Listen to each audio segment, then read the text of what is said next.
আপনার জীবন কি আটকে গেছে? দিনগুলো কেমন যেন বোঝার মতো মনে হয়। আপনি কি জানেন, কিছু লুকোনো শত্রু আপনার সফলতার পথে বাধা দিচ্ছে।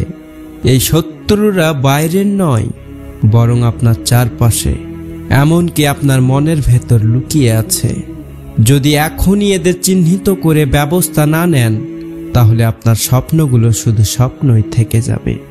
আজকের ভিডিওতে আমরা জানব সেই 7টি ভয়ঙ্কর শত্রুর কথা, যা আপনার জীবনকে নষ্ট করে দিচ্ছে, এবং কিভাবে আপনি এদের পরাস্ত করে সফল হতে পারেন। চলুন শুরু করা যাক।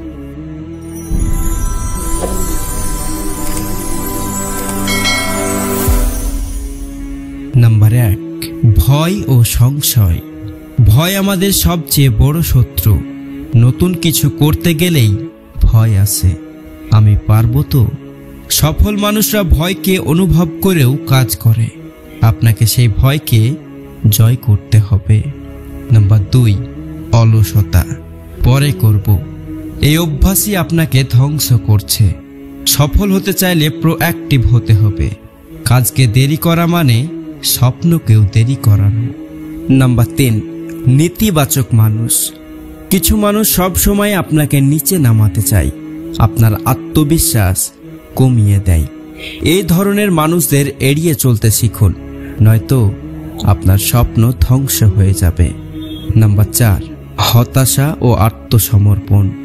আপনি একবার চেষ্টা করে ব্যর্থ হলেন, তার মানে এটা আপনার জন্য নয়। এটা একটা ভুল ধারণা।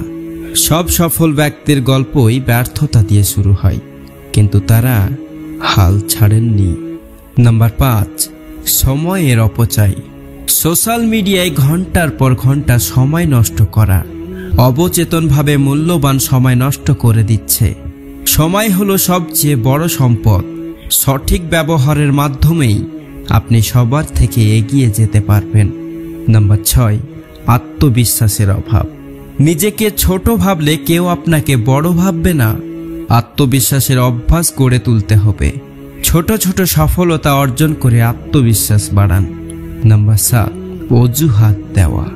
আমার সময় নেই, আমার টাকা নেই, আমার সুযোগ নেই। এই অজুহাতগুলোই আপনাকে থামিয়ে রাখছে। যারা এগিয়ে যায় তারা অজুহাত খোঁজে না, বরং সমাধান খোঁজে। এই 7টি শত্রুকে যদি আপনি এখনই চিহ্নিত করে জীবন থেকে সরিয়ে দিতে পারেন, তাহলে আপনি এমন একজন মানুষ হবেন যার জন্য সফলতা বাধ্য হয়ে আসবে। আপনার জীবন আপনার হাতেই। এখনই সিদ্ধান্ত নিন, এ শত্রুদের বিরুদ্ধে লড়াই করবেন নাকি এদের কাছে হার মানবেন। যদি এই ভিডিও আপনার ভালো লেগে থাকে, তাহলে লাইক, কমেন্ট আর শেয়ার করতে ভুলবেন না। এমন আরও মোটিভেশনাল ভিডিও পেতে চ্যানেলটি সাবস্ক্রাইব করে রাখুন। আজকের মতো এতটুকুই।